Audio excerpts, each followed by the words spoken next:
Boa noite, pessoal. Bem-vindos à segunda aula a respeito de comércio eletrônico. A gente vai continuar agora o assunto.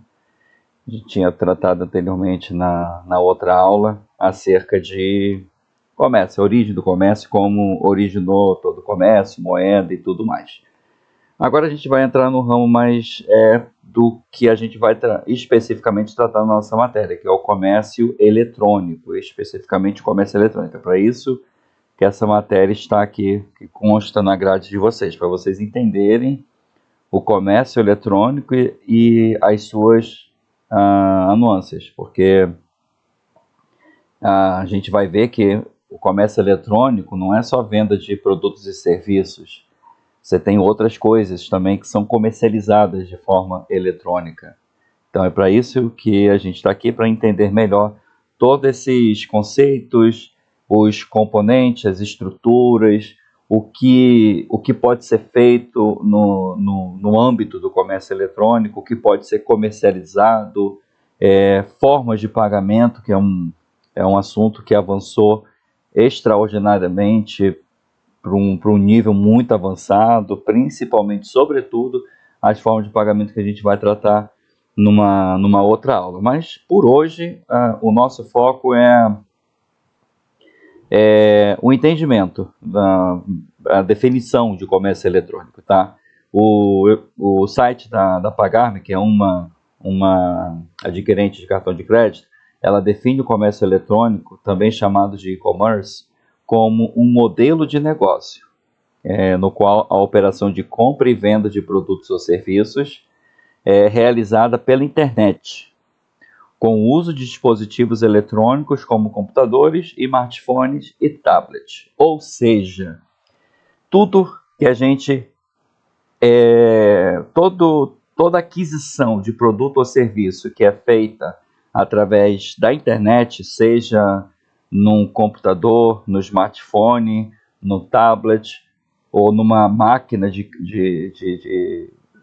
dessas adquirentes de cartão de crédito, qualquer uma dessas operações que é realizada sobre a estrutura da internet, a gente vai chamar isso de comércio eletrônico, ou e-commerce, que vem do termo inglês, que é electronic commerce, ou seja, é um comércio eletrônico, tá?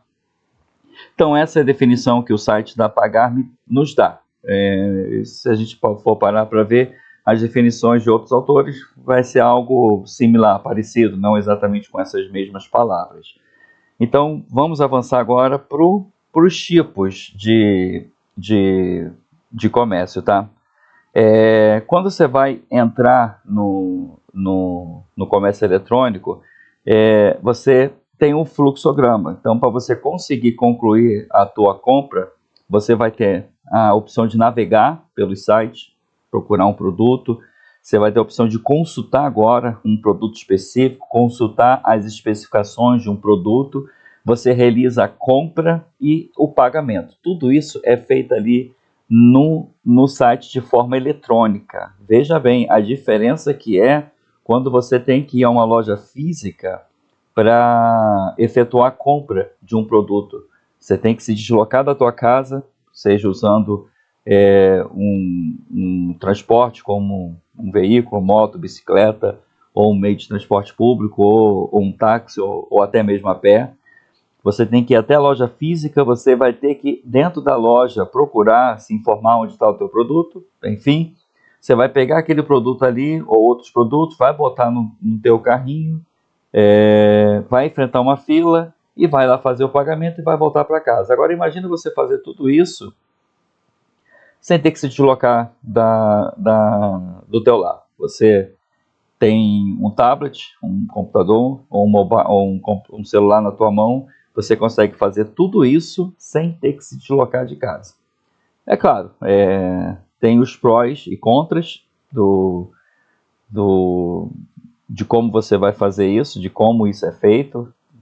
Obviamente tem certas situações que você vai preferir ir numa loja física e outras situações que você não vai fazer questão de ir numa loja física, você vai fazer a compra pela internet mesmo, quando você não fizer questão de estar presente numa loja física, tá? Agora a gente vai entender as siglas, tá? Porque quando você vai adentrar nesse solo, nessa parte de, de comércio eletrônico, você vai se deparar com algumas siglas. Você vai se deparar com siglas e que você vai ter que se acostumar com essas siglas. É bom, já que você vai estar nesse âmbito, pode ser que você seja um desenvolvedor de uma loja virtual, pode ser que você desenvolva aplicativos ou tende a atuar no ramo de comércio eletrônico, então você vai acabar tendo que se acostumar com essas siglas. E consequentemente, estando ou não atuando no ramo de desenvolvimento de loja virtual, por exemplo, que é um ramo muito promissor em qualquer lugar do mundo, é um ramo muito promissor. Se você tem sua própria loja virtual e consegue vender essa loja virtual para outras pessoas, é um ramo muito promissor. Estando você ou não desenvolvendo esse tipo de aplicativo, fatalmente, mesmo não desenvolvendo uma loja virtual, você vai perceber que às vezes você vai ter que desenvolver alguma forma de pagamento, algum método de pagamento, mesmo não construindo um site que seja uma loja virtual. Você pode ser contratado para construir um site para um condomínio, por exemplo, e o condomínio precisa receber a taxa de condomínio dos condôminos, e para isso você tem que desenvolver uma API ou desenvolver um sistema que consiga efetuar pagamentos. Então, você vê que o comércio eletrônico não vai estar presente só nas lojas virtuais. Você vai ter isso em outros lugares. Prefeituras, por exemplo, tem prefeituras que estão desenvolvendo seus próprios sistemas de meio de pagamento para receber os IPTUs e pagamento de taxas pelo seu próprio meio de pagamento. Então, isso não é uma prerrogativa, eu diria assim, não é uma prerrogativa de uma loja virtual. O meio de pagamento pode estar presente e está, na verdade, presente em várias outras nuances do comércio, de sites também, mesmo não sendo um site de comércio eletrônico, voltado para vender ou alugar ou algo parecido, um serviço, produto na internet, mas mesmo fora dessa esfera, fora dessa bolha de loja virtual, você tem componentes que são usados dentro dessas lojas virtuais em outros sites, por exemplo. Então, tem coisas que você não é coisa particularmente, meio de pagamento só vai estar presente no comércio eletrônico. Não, meio de pagamento pode estar presente em outros sites que não comercializam um tipo de produto ou serviço, como a prefeitura. A prefeitura está ali para simplesmente receber o IPTU dos contribuintes. Então, a prefeitura não é uma loja virtual.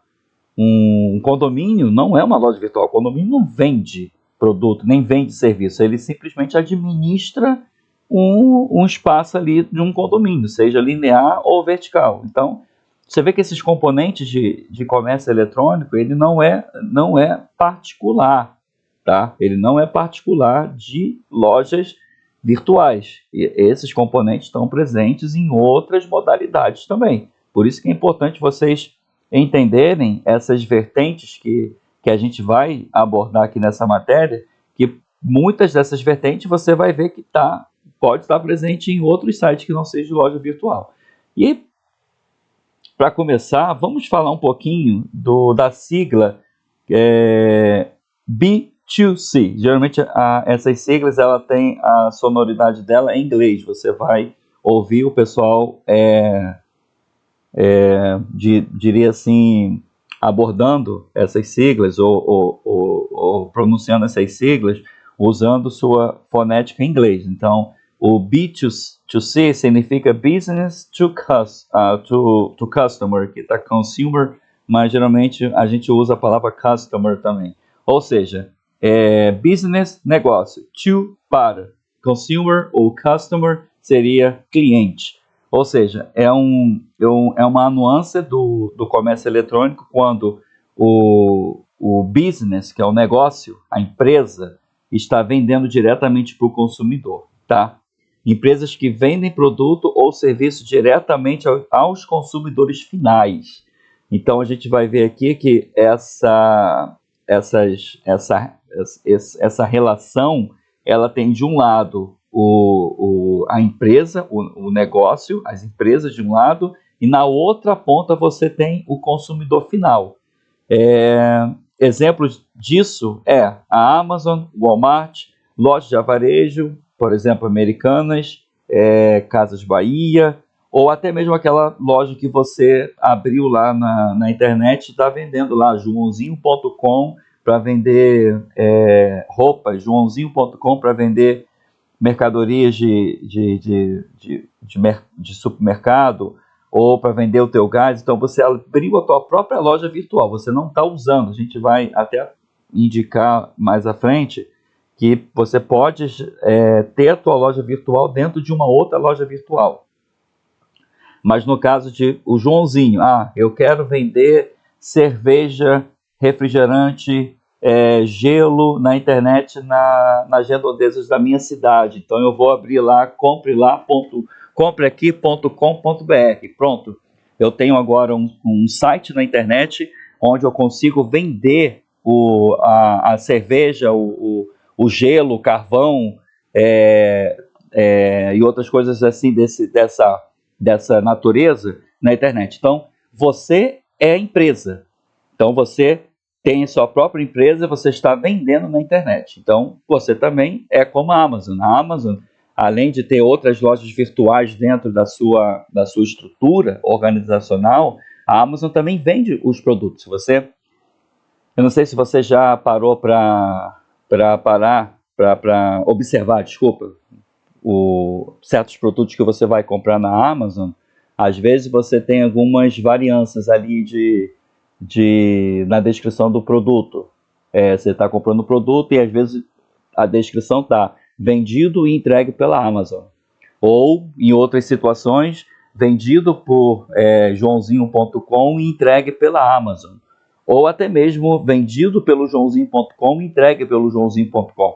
Ou seja, a estrutura da Amazon, como ela tem essa estrutura organizacional de ter outras lojas virtuais dentro de sua própria estrutura, dá essa prerrogativa, essa opção, essa funcionalidade de você criar uma loja dentro da Amazon, e a Amazon vai te falar, você quer que eu entregue ou você vai enviar para o próprio usuário final. Então, quando você tem lá a tua própria loja virtual, você está vendendo para o consumidor final, então você tá dentro do mercado, do comércio, que a gente nomeia de B2C, ou seja, Business to Consumer ou Customer. A outra variação é quando a gente tem o B2B, ou seja, Business to Business, ou seja, empresa vendendo para empresa. Mas como isso é possível? A gente viu na aula anterior que as fábricas, algumas, preferem vender os seus produtos não para o cliente final. Eu fabrico a bebida, eu fabrico que a minha bebida aqui é Coca-Cola, a Coca-Cola, por exemplo, eu não vou vender para o cliente final. Eu estou interessado em vender em grande escala. Eu não quero ficar lidando com venda de baixa quantidade. Uma pessoa que vai comprar 1, 2, 3 produtos. Não, eu quero vender para outras pessoas que estão interessadas em comprar uma quantidade maior de produto. Ou seja, nesse caso, você vai vender mais produtos com uma menor quantidade de vendas. Não sei se isso dá para você entender. Tipo assim, eu vendo, ao invés de eu vender 1 milhão de frascos, por exemplo, de refrigerante para 1 milhão de clientes diferentes, eu vou vender esses 1 milhão, ao invés de 1 milhão de vendas, eu vou fazer esses 1 milhão em 10 vendas, por exemplo. Ou seja, eu faço só 10 vendas e cada um desse cliente meu está comprando 100 mil, por exemplo. Então, eu faço 10 vendas de 100 mil. O que é mais fácil gerenciar?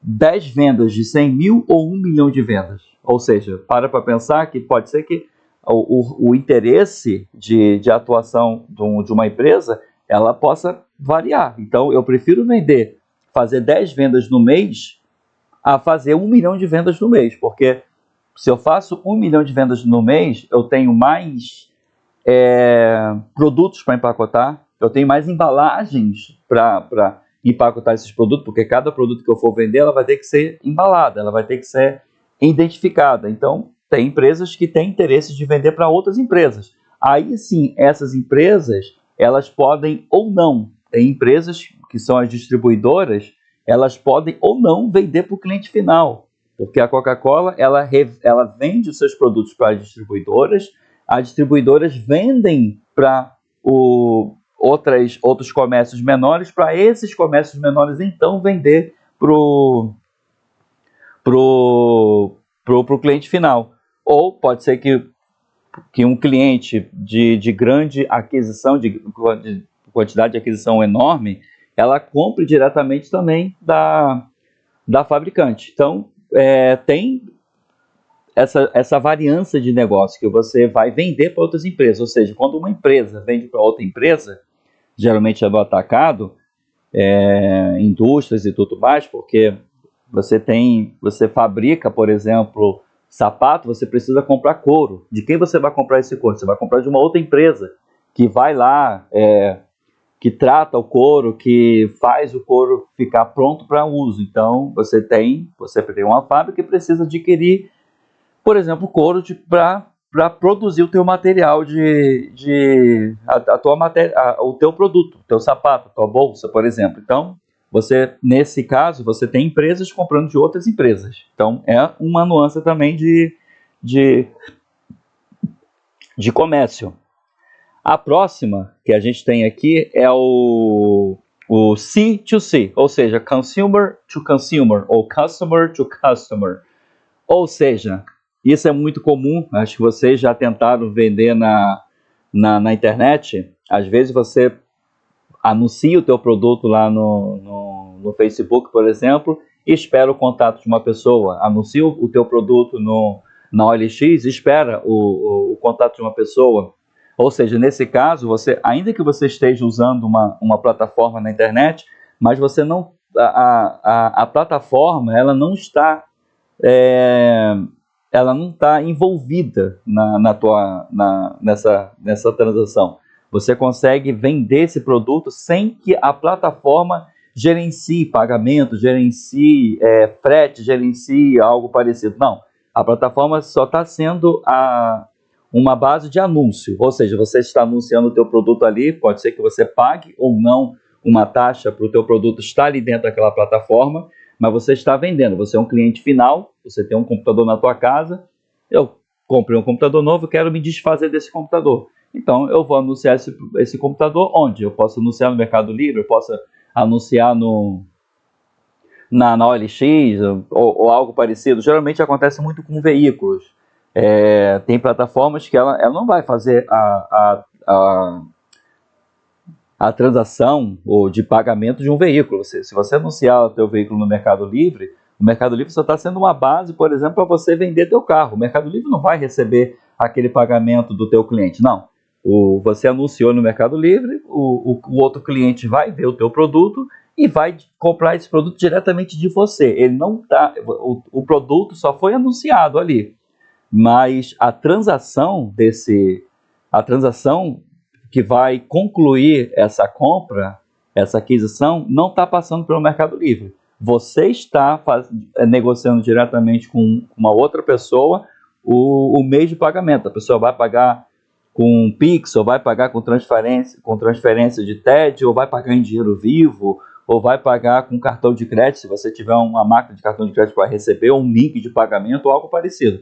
Então, quando você vende para um outro cliente final, sem ser empresa, esses sites quando você anuncia produtos de segunda mão, por exemplo, ou seja, você está usando uma estrutura de uma plataforma dessa para anunciar, ok, isso é compreensível, mas o meio de pagamento não passa pela plataforma. Você assume essa responsabilidade. Então, esse tipo de negócio, esse tipo de comércio, a gente chama de cliente para cliente, ou seja, customer to customer.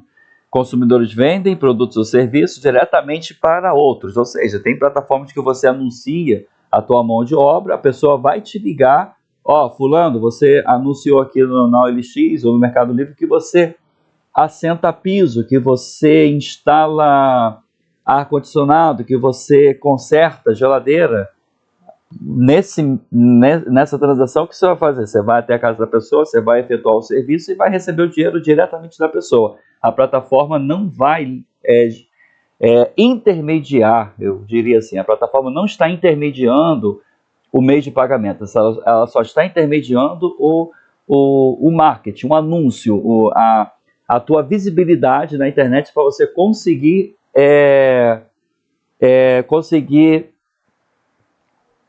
clientes da internet para comprar aquilo que você tem, vender aquilo que você tem, ou uma prestação de um serviço que você tem.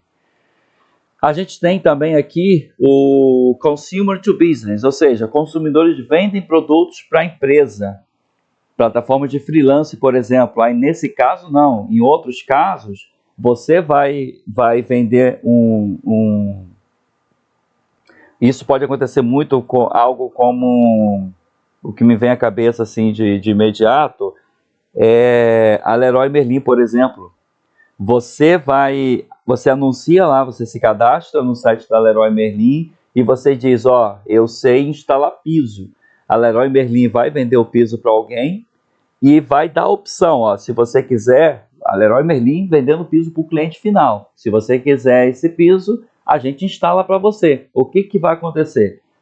A pessoa vai pagar para a Leroy Merlin, mas na verdade o que está acontecendo aqui é que um prestador de serviço está vendendo seu serviço não para outra pessoa, ele está vendendo seu serviço para a Leroy Merlin. Isso ocorre em uma das situações essa, você está vendendo agora a tua mão de obra não para a pessoa não fez contato contigo, quem vai fazer contato contigo é a Leroy Merlin. Aí você vai vender a tua mão de obra para a Leroy Merlin e vai lá na casa da pessoa instalar. Isso pode acontecer também com grandes empresas que estão construindo, por exemplo, prédios, e ela está interessada em pessoas como freelance, que precisam ir lá instalar o piso.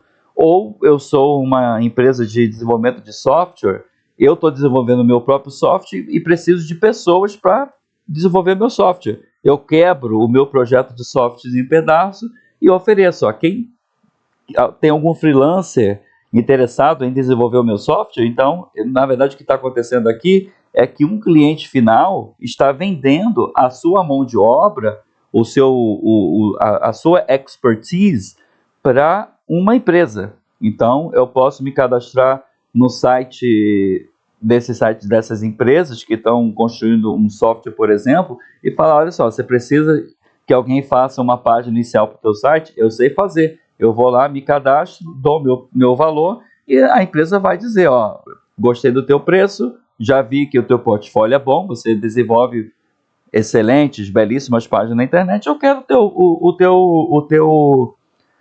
teu serviço. Aí eu vou vender o meu serviço agora para a empresa. Você vê então que nesse caso eu estou vendendo a minha mão de obra para uma empresa. Isso também pode acontecer. Acontece muito com freelancers que se cadastram em plataformas de freelance, por exemplo, e as empresas que estão interessadas em consumir esse tipo de serviço, ela vai lá na plataforma e contrata a pessoa para vender, para executar o serviço em sua empresa, por exemplo. Ah, eu preciso que alguém instale um ar-condicionado aqui, o que eu posso fazer? Eu preciso de uma pessoa. Você vê que nesse caso aqui, às vezes, não necessariamente você vai atrás de uma empresa especializada em instalar ar-condicionado. Você pode ir atrás de uma pessoa, um prestador de serviço, que não é uma empresa, que vai fazer essa instalação de ar-condicionado. Então, é essa uma outra nuance dentro do comércio eletrônico. Aqui é interessante, business to government, ou seja, empresa para governo. Isso aqui é um ramo do comércio que é muito lucrativo.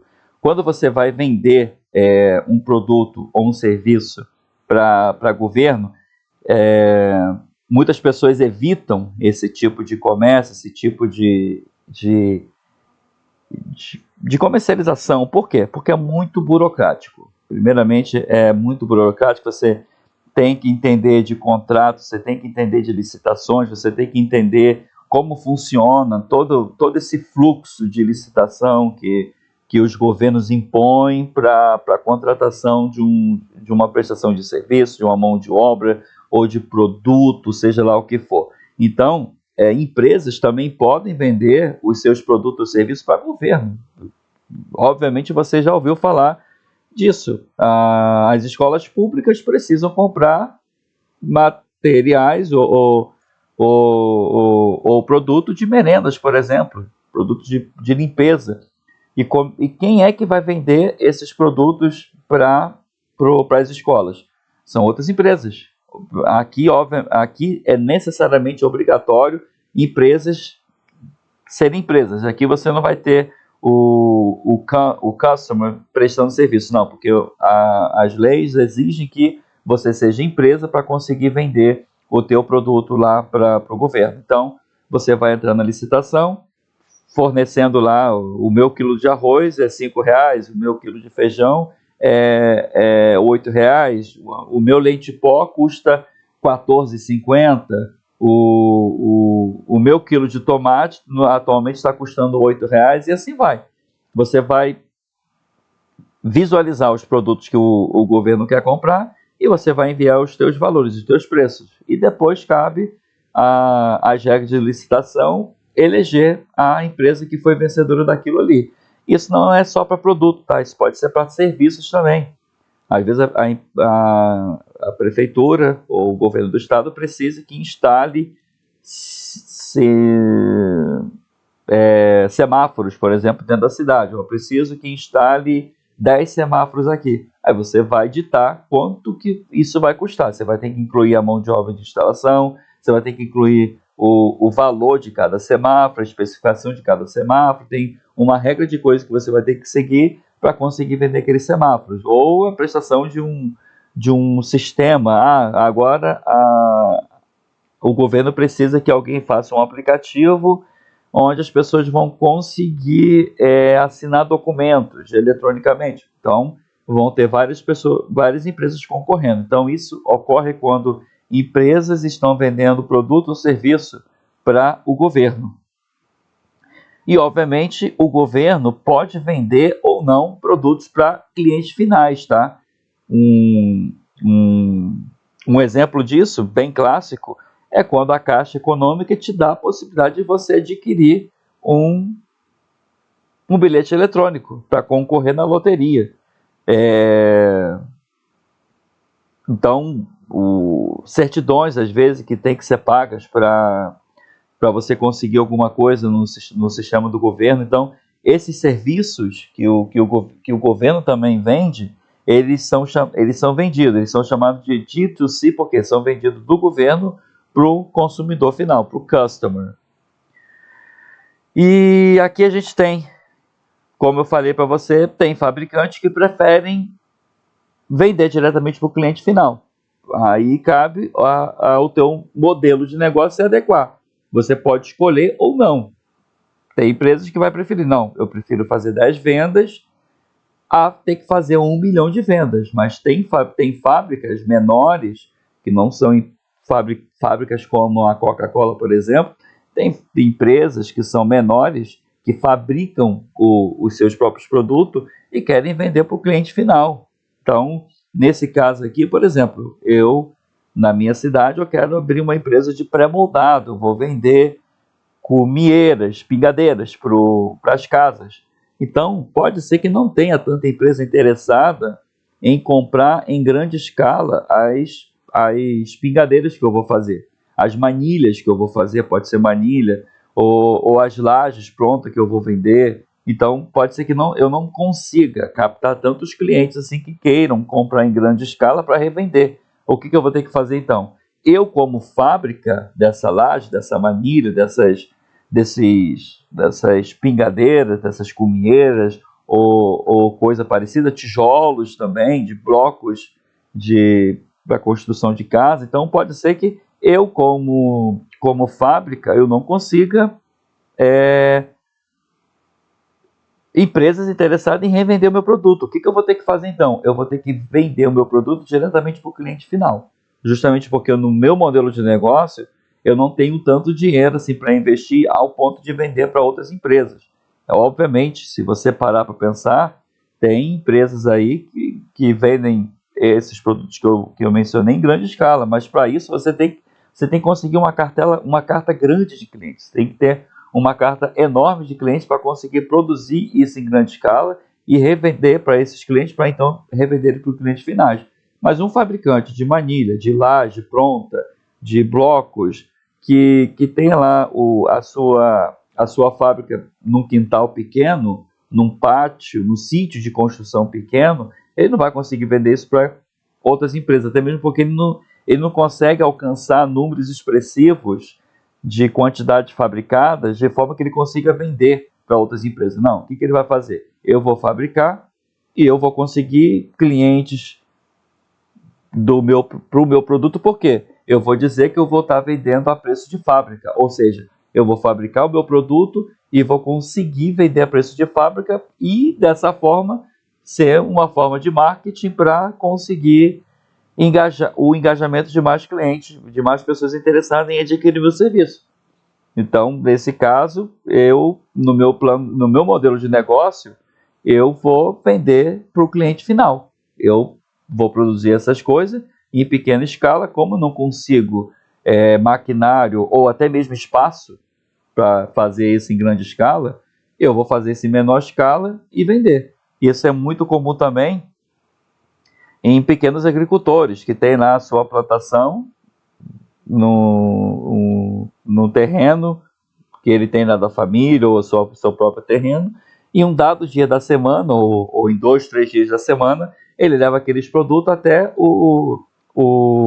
uma feira para conseguir vender. Ele está vendendo ali não para uma escola, para a empresa, ele está vendendo para o cliente final dentro de uma feira, por exemplo. Então, esse é o modelo de negócio. Eu só quero que vocês entendam que isso aqui depende muito do quanto você tem poder de produção. Se você consegue um grande poder de produzir uma grande quantidade, se você tem poder na produção de grande quantidade, certamente você vai vender para outras empresas. Mas se a sua fábrica não tem esse aporte todo, você não consegue produzir tantos produtos assim, fabricar a produção de tantos produtos assim, então você vai ter que recorrer a clientes finais, porque você não consegue vender isso em grande escala, porque se você fosse vender isso para um revendedor, para um distribuidor, certamente esse distribuidor ele não vai querer comprar só 100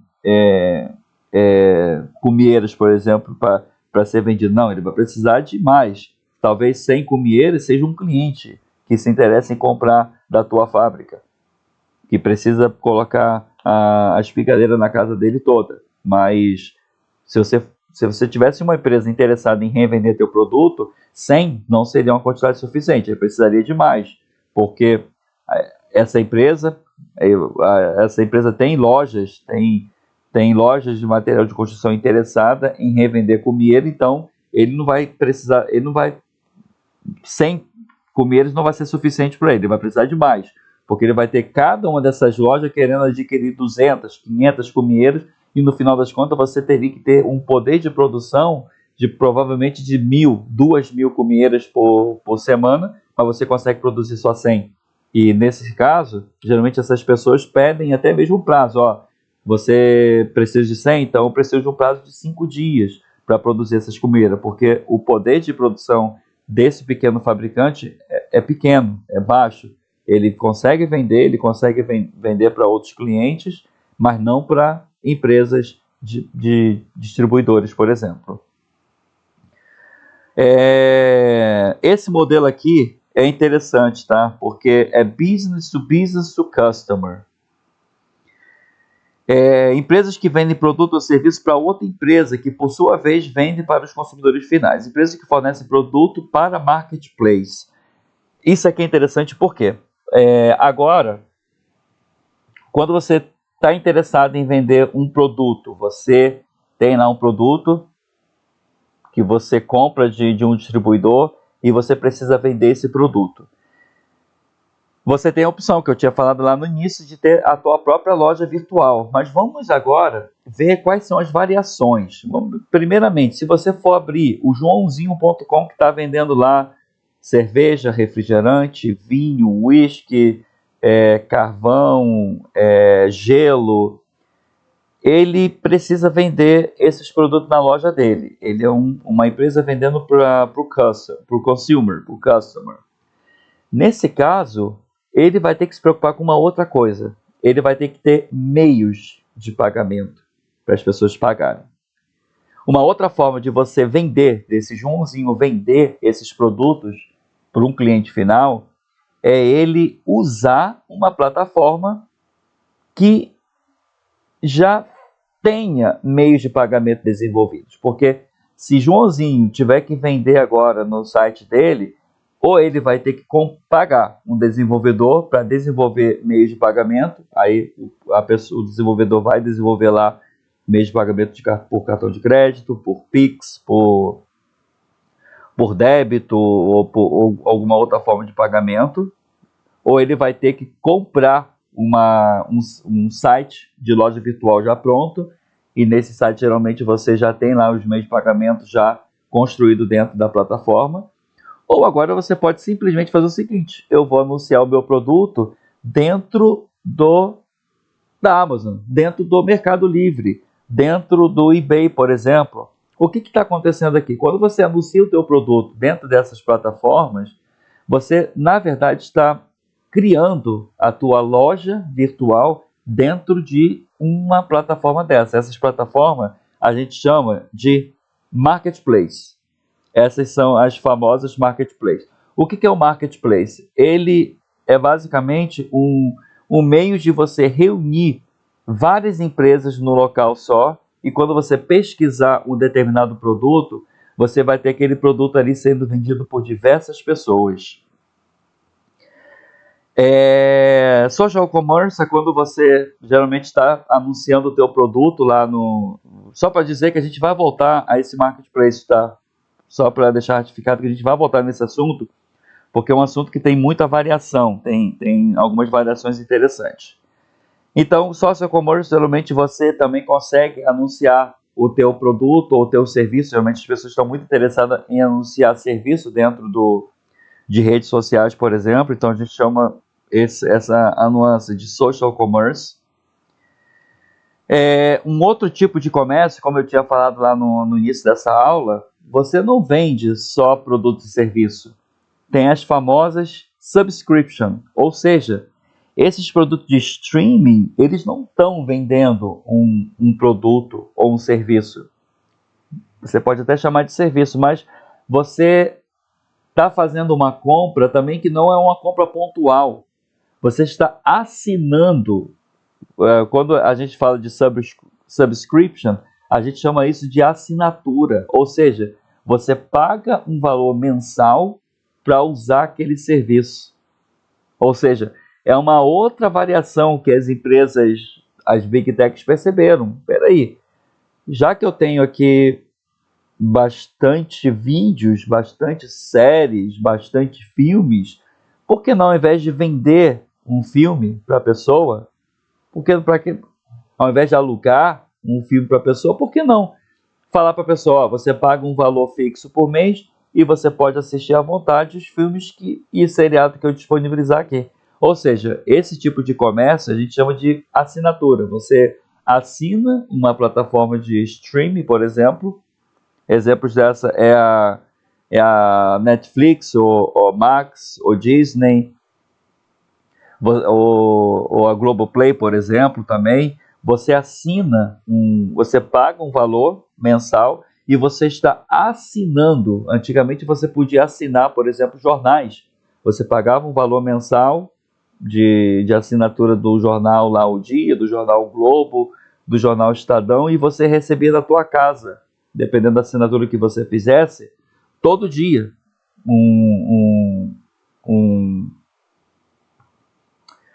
uma cópia daquele jornal, ou você podia fazer assinatura para receber uma cópia todos os domingos. Então isso era muito comum nas empresas de consultório, de escritório e tudo mais, que querem ter ali alguma leitura para os clientes.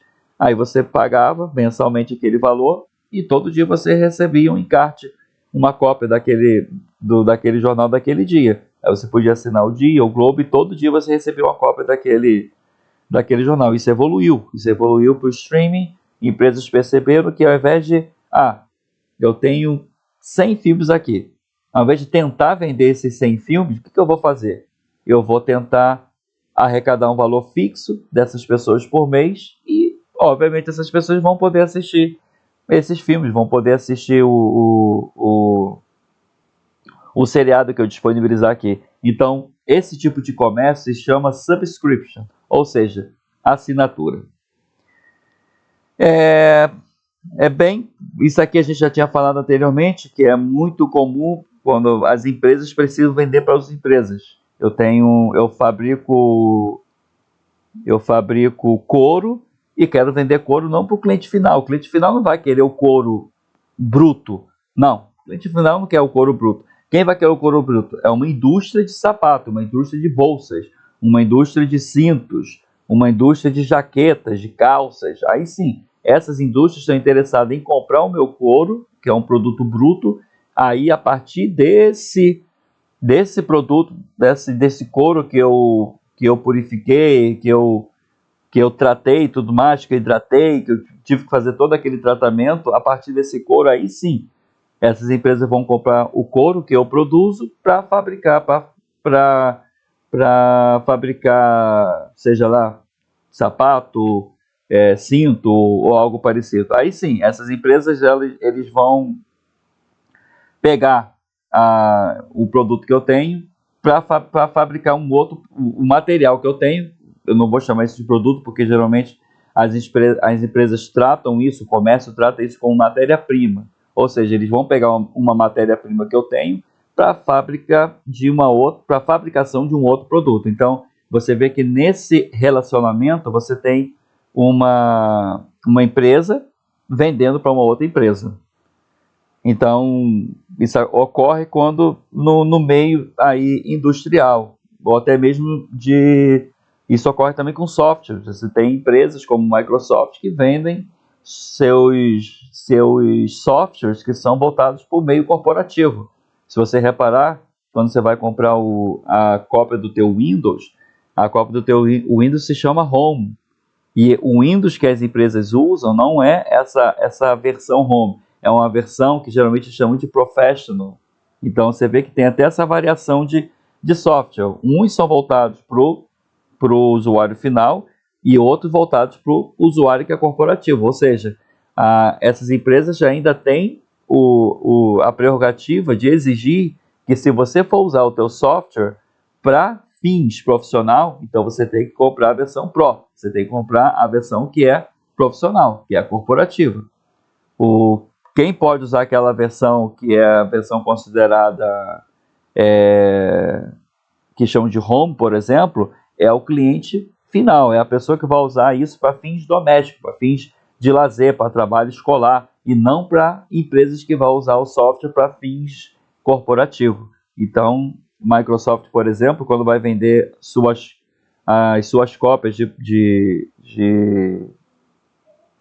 do Windows, até mesmo do pacote Office para outras empresas, elas fazem questão de alertar, você é empresa, você é prefeitura, você é governo, você tem que comprar a versão Pro, a versão que é corporativa, a versão que é voltada para empresas.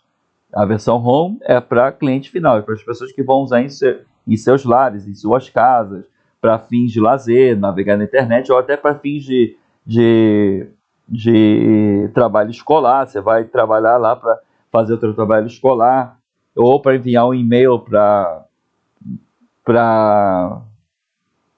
fazer um texto para enviar para uma outra empresa, pedindo, enfim, seja lá o que for. O cliente final, ele usa a versão Home.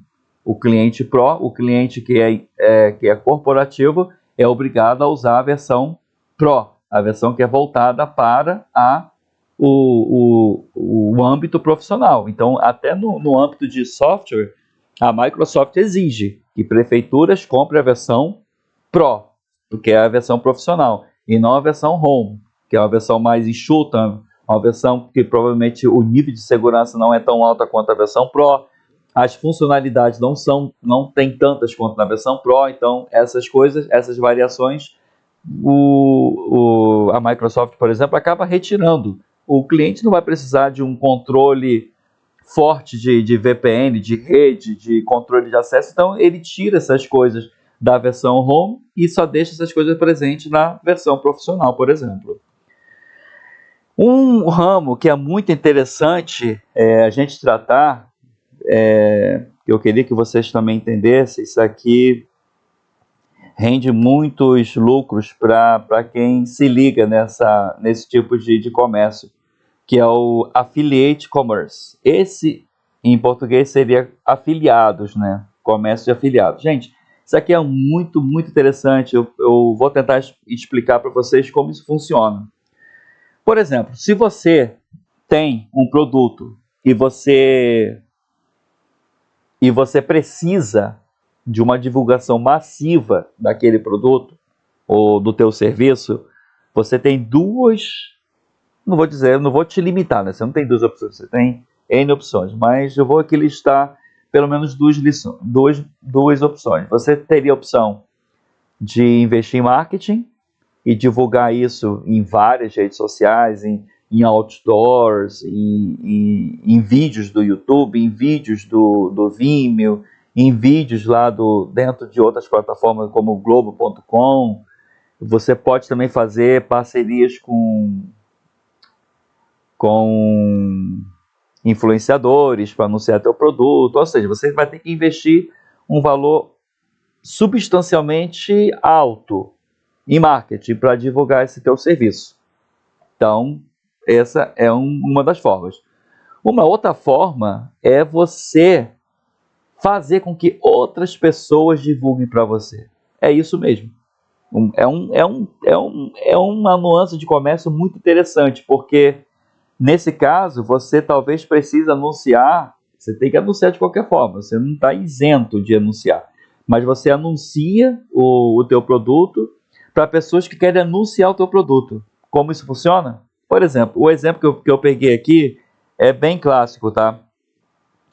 É um exemplo da Booking, por exemplo. Eu vou falar da Booking.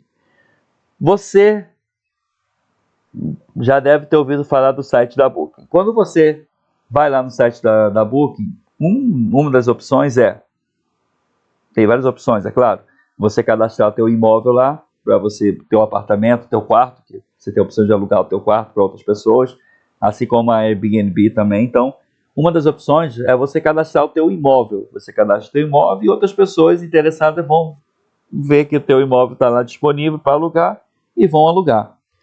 Mas tem uma opção também interessante, que é a opção de você ser um afiliado da Booking, por exemplo. Da Booking. Você vai ser um afiliado. O que é ser afiliado? Você vai fazer um cadastro dentro da Booking, tá?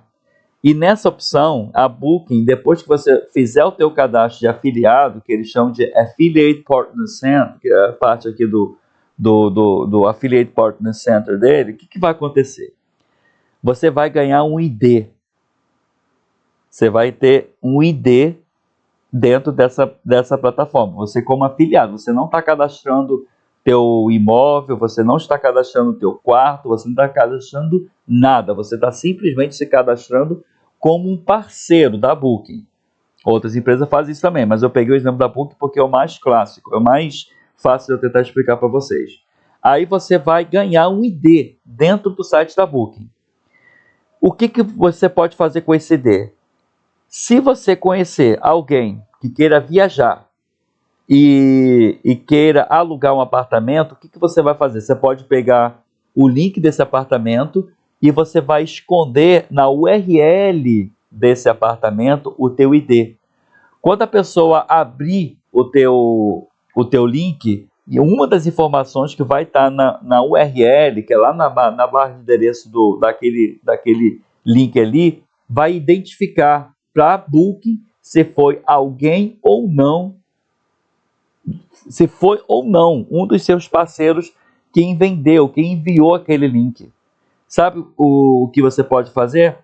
Tem o site, que é a Trivago, por exemplo. A Trivago, ela anuncia imóveis de imóveis de outros sites, vários sites. E um dos sites que está dentro ali da Trivago é justamente a Booking. Quando você clicar nesse anúncio aqui, que está dentro do site da Trivago, esse anúncio não está no site da Booking, tá? Está dentro do site da Trivago. Quando você clicar nesse link aqui, do Ver Ofertas, o que vai acontecer? O teu ID vai aparecer lá na hora. E quando você concluir, agora vê que você está dentro do site da Booking. Quando a pessoa lá concluir essa reserva aqui, a Booking vai entender que ela tem que pagar uma comissão para esse afiliado.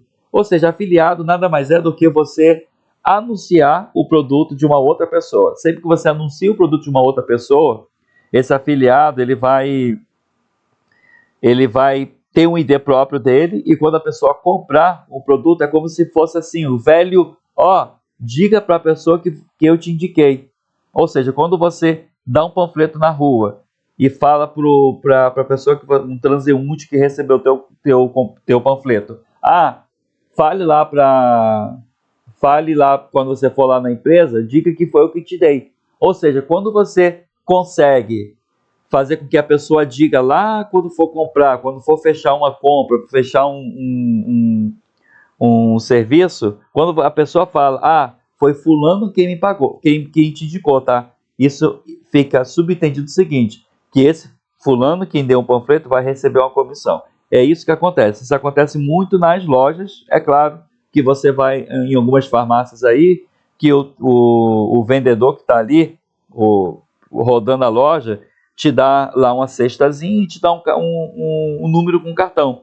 Ou seja, quando o caixa passar aquele produto ali que ele conseguiu te vender e passar o ID dele lá no caixa, ele vai receber a comissão em cima daquilo que você vendeu. Então, nessa aula a gente vai ficar por aqui, tá? Na próxima aula a gente vai dar continuidade e a gente vai entrar no campo de marketplace. A gente vai ver algumas outras questões sobre marketplace, algumas nuances, porque é um mundo à parte de informações que vocês têm que entender o que acontece por debaixo dos panos, o que é marketplace, por que você tem que... por que as pessoas optam pelo marketplace e tudo mais. Mas nessa aula a gente vai parar aqui na parte de afiliados, que é um meio eletrônico de você comissionar a pessoa que te indicou. Isso acontece muito no dia a dia. Quando você for lá fechar o serviço, fala que eu te indiquei, tá? Por quê? Por que está interessado que você diga à empresa que foi ele que te indicou? Porque a empresa vai pagar uma comissão para ele. Quando você compra um imóvel com um corretor, o que vai acontecer com aquele corretor ali? Parte da venda daquele imóvel, se ele trabalha numa empresa de corretagem, numa imobiliária, parte daquela venda ali vai ser comissionada para ele. Isso acontece com as pessoas que trabalham em lojas de roupa, por exemplo. A pessoa tem todo o trabalho de te atender, de ser paciente contigo, de ir pegar roupa, pega sapato, traz sapato, mete sapato, sugere isso, sugere aquilo, que no final das contas o que vai acontecer? O que você comprar, parte da tua venda vai ser pago de comissão para ele. Então, isso foi levado também para o meio eletrônico. E quando você ouve no meio eletrônico o termo afiliados, você já sabe que isso está associado a uma forma de você dar comissão para uma pessoa que te indicou. Ou seja, quando você está aqui no site, dentro do site da Trivago, e você clica nesse link aqui, você vai para o site da Booking, e a Booking vai entender o seguinte, se tiver esse ID aqui, entende-se que eu tenho que pagar uma comissão para quem? Para o detentor desse link. Quem é o detentor desse link nesse caso? Nesse caso que eu estou dando exemplo aqui, é a Booking, é o site do Trivago. Então, o Trivago, ele anuncia lá o quarto e compara os preços de vários quartos e sempre coloca o preço do quarto mais barato aqui. Por quê? Seja esse site ou seja outro site que ele esteja anunciando aqui, os outros sites fazem a mesma coisa. Você se cadastra como afiliado e quando você concluir a tua compra naquele site, o Trivago vai receber uma comissão da reserva que você efetuou aqui.